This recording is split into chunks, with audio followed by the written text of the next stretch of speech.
अस्सलाम वालेकुम। मेडिसिन में डॉक्टर के क्लिनिक पर पूछा जाने वाला एक बहुत ही आम सा सवाल कि शुगर और ब्लड प्रेशर आपका कितने होने चाहिए। ब्लड प्रेशर का तो मेरा एक ही जवाब होता है कि नॉर्मल जी 120 और 80 है, और उसके बाद ऊपर नीचे उम्र के लिहाज से बहुत ज़्यादा फर्क है। जो एक नॉर्मल मरीज आ रहा है जो यंग है 40-45 साल का है, और जो 60 से ऊपर का एज ग्रुप है, उनमें दोनों में परसेंटेज बहुत फर्क है, कंट्रोल बहुत फर्क है। इसी तरह शुगर का भी बहुत ज्यादा पूछा जाता है, और कुछ लोग समझते हैं कि हमने शुगर बहुत अच्छी जबरदस्त कंट्रोल की हुई है, हालांकि वो इतनी अच्छी कंट्रोल होती नहीं है।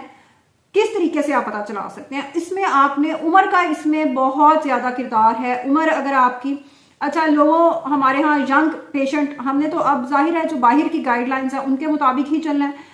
अब उनके मुताबिक जो 60 साल से कम उम्र का पेशेंट है उसको हम यंग ही कंसीडर करेंगे, 55-60 से जो कम उम्र का पेशेंट है, और जो 60 साल से ऊपर का पेशेंट है उसको हम ओल्ड की कैटेगरी में रखेंगे, और हम उसकी जो वैल्यूज हैं उसको उसके मुताबिक ही, उम्र के मुताबिक ही देखेंगे। यंग जो हमारा पेशेंट है, जो यानी कि 40, 45, 50 इतने उम्र का मरीज है, इतनी उम्र की खातून है, उसमें कितनी आपकी शुगर होनी चाहिए, फास्टिंग यानी कि नहार खाली पेट आपकी कितनी शुगर होनी चाहिए, और जो खाने के 2 घंटे बाद करने वाली शुगर है, जो कुछ मरीज इंसुलिन लगाने के लिए भी अक्सर कर रहे होते हैं, वो आपकी कितनी होनी चाहिए। जो यंग पेशेंट है हमारा, उसमें ये 100 के आसपास होनी चाहिए, 100 से नीचे नीचे हो, 100 से थोड़ा मामूली सा ऊपर हो जाए, खाली पेट नहार शुगर, तो ये अच्छा कंट्रोल इसका मतलब है जिसम में चल रहा है। और जो खाने के आपने 2 घंटे के बाद शुगर करनी है, वो आपकी 140 से ऊपर नहीं होनी चाहिए मैक्सिमम। बहुत भी हुआ है तो 140 के आसपास होनी चाहिए। थोड़ा बहुत रीडिंग यानी 145 हो गई, 135 हो गई, इतनी ठीक है। उसकी एक बड़ी वजह ये भी है कि अगर हम यंग पेशेंट के अंदर कंट्रोल टाइट भी रखते हैं, उसमें हाइपोग्लाइसीमिया मरीज भी समझ लेता है और उसका कंट्रोल करना भी आसान होता है।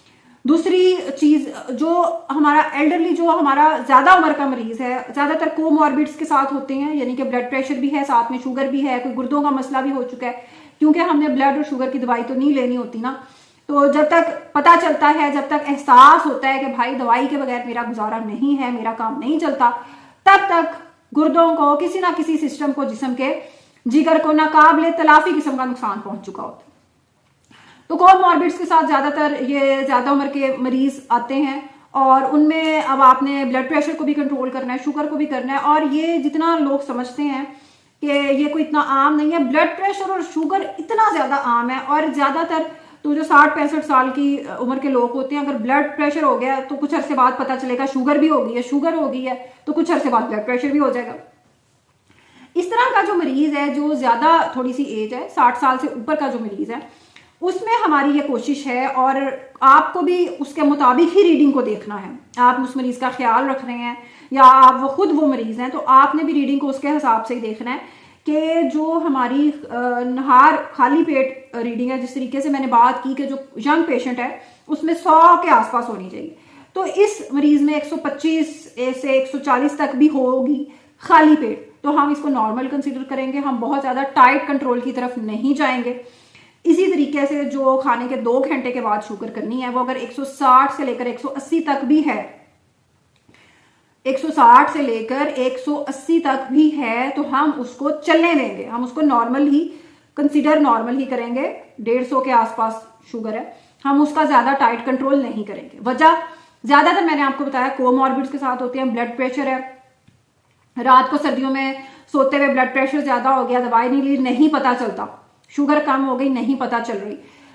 और भी जिसम में कई मसले मसाइल उम्र के साथ चल रहे हैं, हार्मोनल चेंजेस हैं, खवातीन है तो मीनोपॉज के मसाइल हैं, कई चीजें चल रही हैं जिसम में। तो बहुत ज्यादा टाइट कंट्रोल करना मरीज के लिए मसले पैदा कर सकता है, मरीज के लिए और कई किस्म की कॉम्प्लिकेशंस बन सकती हैं। इसलिए बेहतर हम यही समझेंगे कि उसका कंट्रोल इतना ज्यादा स्ट्रिक्ट ना किया जाए। जिस तरीके से हम HbA1c की कोशिश करेंगे, HbA1c क्या है? ये शुगर का 3 महीने के लिए कराया जाने वाला कंट्रोल टेस्ट है, जिसमें हम ये देखते हैं कि पिछले कुछ महीने के अंदर हमारे जिस्म के अंदर शुगर का कंट्रोल कितना रहा है, अच्छा रहा है या नहीं रहा, उसको हमने देखना है। और जो यंग पेशेंट है उसमें हमारी यही कोशिश है कि वो 7 से हर सूरत कम हो, उससे कम हो जाए, उसके आसपास रहे, बहुत अच्छी बात है। लेकिन दूसरी फिर उस तरफ आते हैं, जो ज्यादा उम्र का मरीज है उसमें हमने बहुत ज्यादा उस पर सख्ती नहीं करनी। इवन इंसुलिन भी अगर हमने लगानी है तो उसके यूनिट्स भी बहुत ज्यादा मार्जिन देकर हम कैलकुलेट करेंगे, क्योंकि हाइपोग्लाइसीमिया हो सकता है, शुगर कम हो सकती है, मरीज के लिए इतना टाइट कंट्रोल करना। अच्छा, अब उस मरीज को हम फायदा कैसे दे सकते हैं, शुगर हम उसमें बेहतर कंट्रोल कैसे हो सकती है, वो होगी जनाब आपको खाना आपने ठीक करना है। ऐसी चीजें जो शुगर को तेजी से बढ़ा देती हैं उनको कम लेना है। सब्जियां, इस किस्म की चीजें आपने इस्तेमाल करनी है ज्यादा। अनाज, हर किस्म का अनाज जो है, गंदुम है, दलिया है, ये चावल है, हर चीज ये शुगर को बढ़ा देती है, क्योंकि जिसम में इतनी तेजी से इंसुलिन नहीं मौजूद, खासतौर पे जो इंसुलिन लगा रहा है मरीज, उसके तो जिसम में इतनी इंसुलिन बन नहीं रही और बाहर से हमें देनी पड़ रही है। तो ऑब्वियसली इस तरह की चीजें खाने को आपने बेहतर अपने को करना है।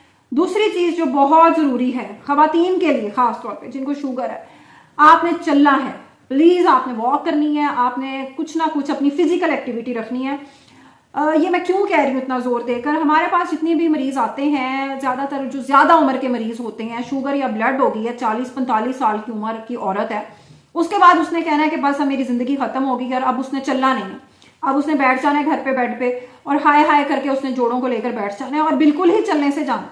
अब वो दवाइयां और इन चीजों से फिर बैठे रहने से वजन बढ़ता जाना है, वजन बढ़ना है, जिस्म में काम बढ़ना है, बीमारियां बढ़नी। तो काइंडली आपके घर में, आपके इर्द गिर्द कोई भी शुगर का या ब्लड का मरीज है, और शुगर का खास तौर पर, फिजिकल एक्टिविटी जरूर करें, चलें जरूर, क्योंकि अगर आपने चलना नहीं है तो फिर बाकी दवाई और बाकी किसी चीज का कोई फायदा नहीं है। शुगर के हवाले से आपका भी, अगर आपके घर में भी कोई इस किस्म का मरीज है और आपका कोई सवाल है आपके जहन में, तो काइंडली कमेंट सेक्शन में जरूर अपने फीडबैक से आगाह कीजिएगा। अल्लाह हाफिज।